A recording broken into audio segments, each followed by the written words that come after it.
All right, so this is the read along for second grade. Thank you for your enthusiasm. So, as an introduction, what would happen if you kept doubling a number? How big would it get?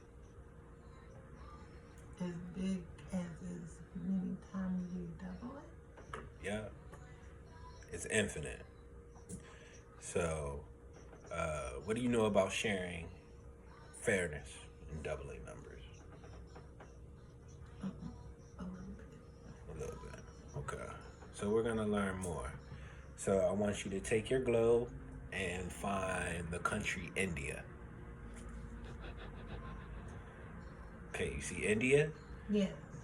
Okay. So the story that we're going to be listening to for our read aloud is based out of India and how they experience food and culture and counting. So let's begin. One grain of rice, a mathematical folktale. One grain of rice, a mathematical folktale. Long ago in India, there lived a Raja who believed that he was wise and fair, as a Raja should be. The people in his province were rice farmers. The Raja decreed that everyone must give nearly all of their rice to him. I will store the rice safely, the Raja promised the people, so that in time of famine, everyone will have rice to eat and no one will go hungry. Each year, the Raja's rice collectors gathered nearly all of the people's rice and carried it away to the royal storehouses. For many years, the rice grew well. The people gave nearly all their rice to the Raja, and the storehouses were always full, but the people were left with only just enough rice to get by. Then, one year, the rice grew badly, and there was famine and hunger. The people had no rice to give to the Raja, and they had no rice to eat.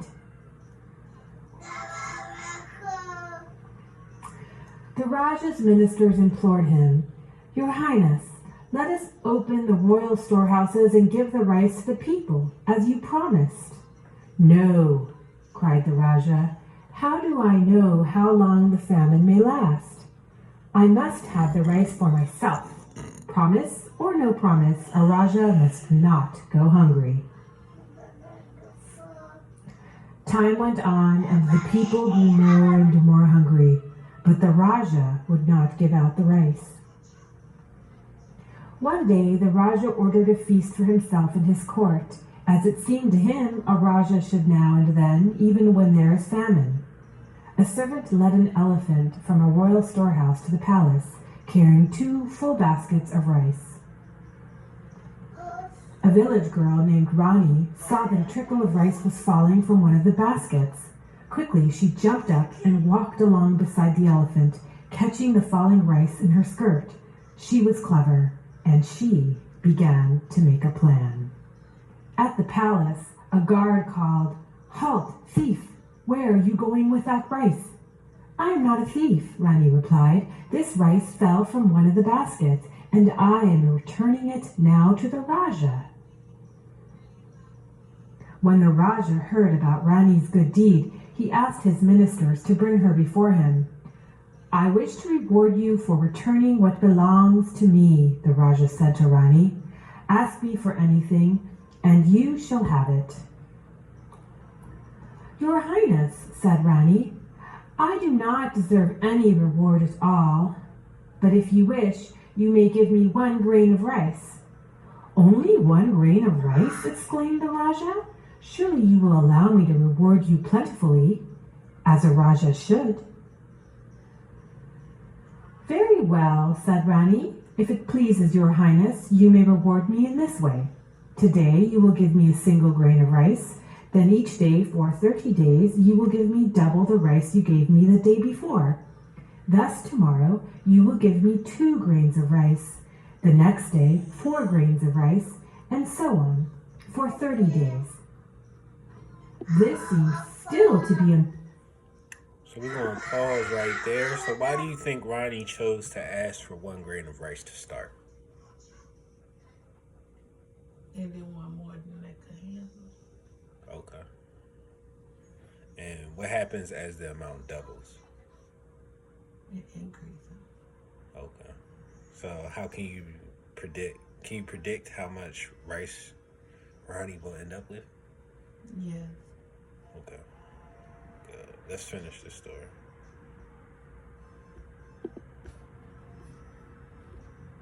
modest reward, said the Raja, but you shall have it. And Rani was presented with a single grain of rice. The next day, Rani was presented with 2 grains of rice, and the following day, Rani was presented with 4 grains of rice. On the 9th day, Rani was presented with 256 grains of rice. She had received in all 511 grains of rice, only enough for a small handful. This girl is honest, but not very clever, thought the Raja. She would have gained more rice by keeping what fell into her skirt. On the 12th day, Rani received 2,048 grains of rice, about 4 handfuls. On the 13th day, she received 4,096 grains of rice, enough to fill a bowl. On the 16th day, Rani was presented with a bag containing 32,768 grains of rice. Altogether, she had enough rice for 2 full bags. This doubling adds up to more rice than I expected, thought the Raja. But surely her reward won't amount to much more.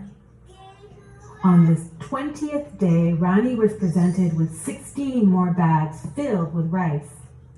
On the 21st day, she received 1,048,576 grains of rice, enough to fill a basket. On the 24th day, Rani was presented with 8,388,608 grains of rice, enough to fill 8 baskets, which were carried to her by 8 royal deer.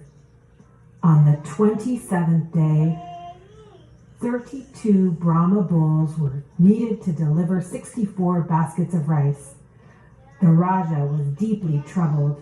1 grain of rice has grown very great indeed, he thought, but I shall fulfill the reward to the end, as a Raja should. On the 29th day, Rani was presented with the contents of 2 royal storehouses.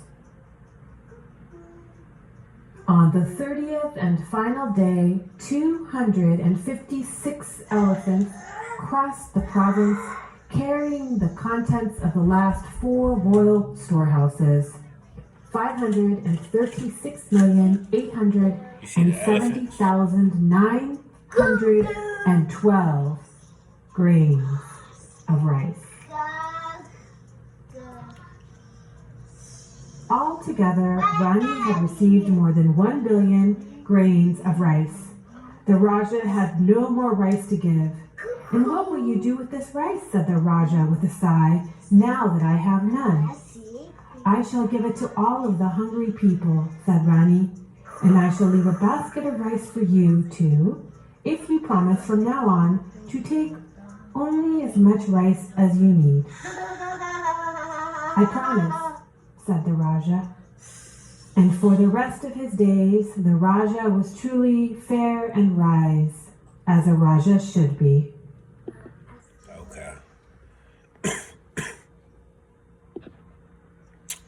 So how does this story show fairness and problem solving?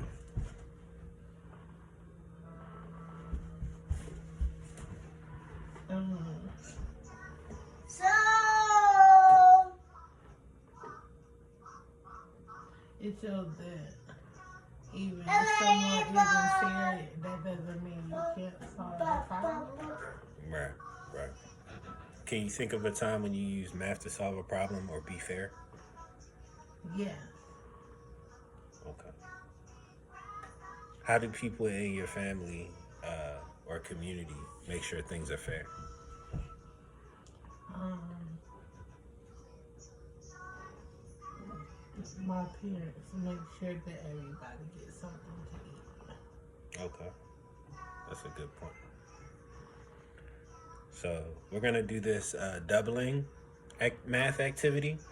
So you'll have about 15 minutes to work together in a small group with your partner and do some calculations. Okay? Mm-hmm. All right. Thank you.